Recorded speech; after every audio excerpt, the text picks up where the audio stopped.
Mes amis les animaux, je suis en compagnie de Joanie Asselin. Bonjour Joanie. Bonjour, ça va bien Hélène? Ça va très bien. Joanie, on parle de fourrure, de la campagne, de la sensibilisation de la fourrure. Et également, on a eu plus tôt à l'émission une dame, Madame Claudette Beaupré, qui est venue dénoncer vive les femmes qui se tiennent debout plutôt que de marcher à genoux. Alors, parle-nous-en un petit peu.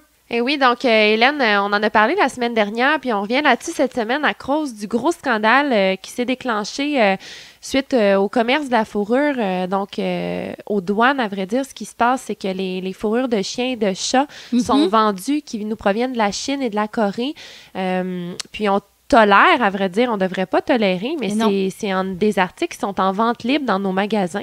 Ici au Canada. Ici au Canada, alors qu'on sait très bien que le Canada est contre l'utilisation de fourrure pour ce qui est du chat et du chien.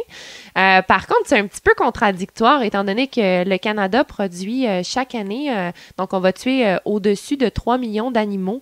Donc, juste au Canada, seulement au Canada. Donc, on va être les producteurs de beaucoup de fourrures. C'est un peu un Psicis, hein? C'est du spécis, à vrai dire, exactement, Hélène. Donc, on tolère un petit peu, on tolère pas, à vrai dire, on encourage la vente pratiquement de visons, de renards, de coyotes, que ce soit avec les manteaux pageards, Canada Goose et tout. Et puis là, en ce moment-là, on reçoit de la fourrure de la Chine qui vient des chats et des chiens, qui sont nos amis domestiques à nous tous. Et on déclenche le scandale et tout. Et je comprends tout à fait le scandale, Hélène. C'est un scandale pour moi que ce soit un chien, un chat, un loup, un coyote. Un vison, un renard. Vison, un renard, n'importe quel animal qui est tué pour la fourrure, ça reste un article qui n'est pas nécessaire. On a des produits en 2015 qui sont 1000 fois mieux que la fourrure, très isolants, avec des compagnies qu'on peut se procurer ici au Québec, là. Justement, en parlant des compagnies, il y a des compagnies qui sont virgin.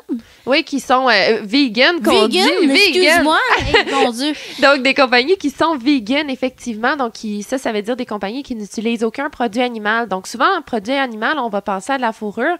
Par contre, il faut aussi penser au cuir. Il y a le suède, il y a la laine. Donc, tout ça, ce sont des dérivés. Et on a des fameuses étiquettes, Hélène, sur chaque vêtement qu'on consomme ici au Canada. Donc, c'est bien de les consulter.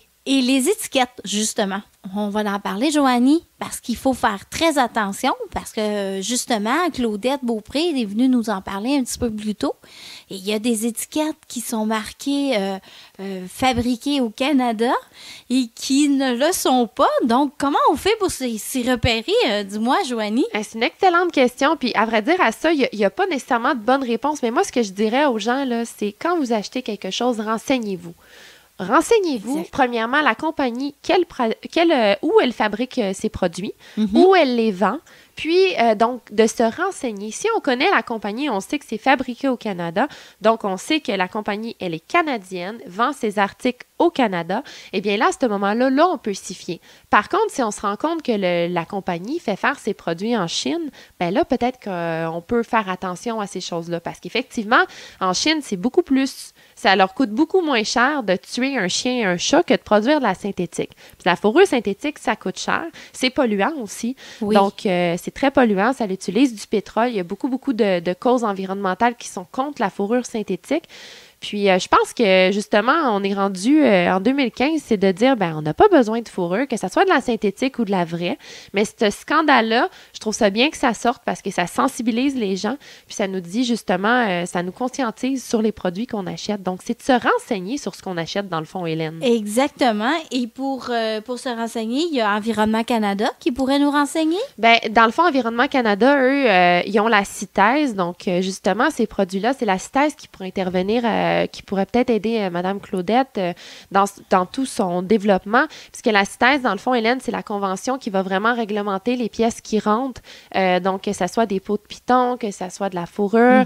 Donc, la CITES va vraiment les défenses d'ivoire d'éléphant. Exactement. On en avait parlé plus tôt aussi dans une autre émission. Exactement. Donc c'est la CITES qui s'occupe de tout gérer ces articles-là. Donc, ça serait peut-être plus ceux qui pourraient intervenir là-dessus. Par contre, ça reste douteux. Hein, ça reste de la politique aussi. Donc, ce qui rentre, ce qui sort, ce qui est importé, ce qu'on a le droit, ce qu'on n'a pas le droit.